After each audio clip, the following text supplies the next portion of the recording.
people here. So some community members raising the issue of crime, saying that because of such high amounts of rubble, criminals would actually, stage and camp outside here so that they could actually rob people. People also complaining about the stench that comes from the rubbish in this area, saying that it was unbearable, and that, other community members from other zones, Zone 4, Zone 5, come and actually dump their waste here. But of course, that is, you can see the EFF leader, Mr. Julius Malema, and of course, we'll be fielding a couple of questions to him about the cleanup campaign and whether it's sustainable or not. Mr. Malema, thank you so much for joining us. You've always said time and time again that you want to make cleaning fashionable through such campaigns.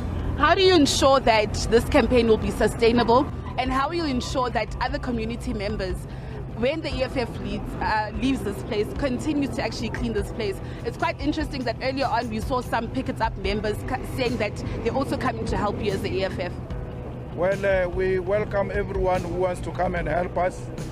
All we said was that we need to conscientize society about environmental issues, but to work their own environment and to stay in a clean environment, it is to their own benefit. But if people just come and clean without doing a consciousness around the area, it's a futile exercise. But it's a work that the EFF must never get tired of doing.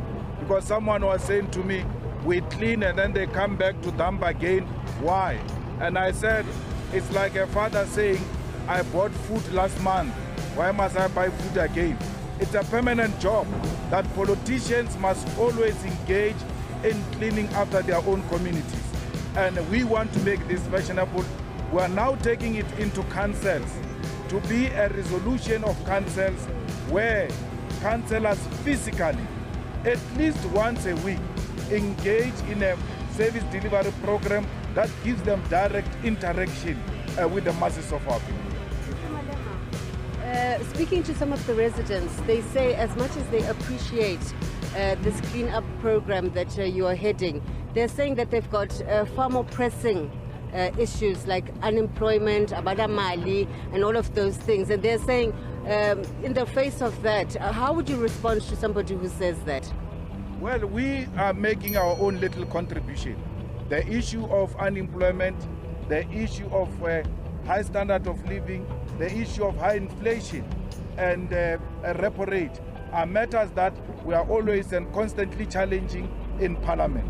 But that is so much we can do as the EFF. And even in the councils, we are engaged in programs that will develop the infrastructure and create those temporary intervention in poverty alleviation amongst our people. Those are serious concerns. But we cannot say, because we've got this mountainous problem, there is nothing we can do. We must fold our arms.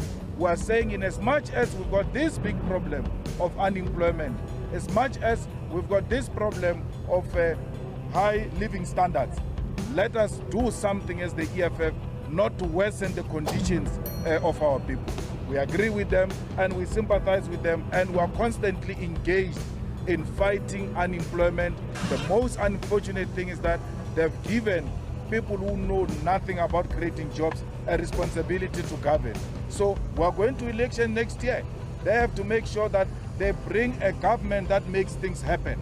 The jobs can be created, but because people are obsessed with maximizing profit and stealing from the poor, they are now busy privatizing state-owned enterprises, which are institutions that should create these jobs we are talking about. As we speak, ESCOM is being privatized. Of late, with an abnormal speed, is Transnet. Transnet, that created a lot of jobs, is going to be privatized. The EFF is fighting against that. The EFF organized shutdown, amongst other demands, was the stopping of privatization.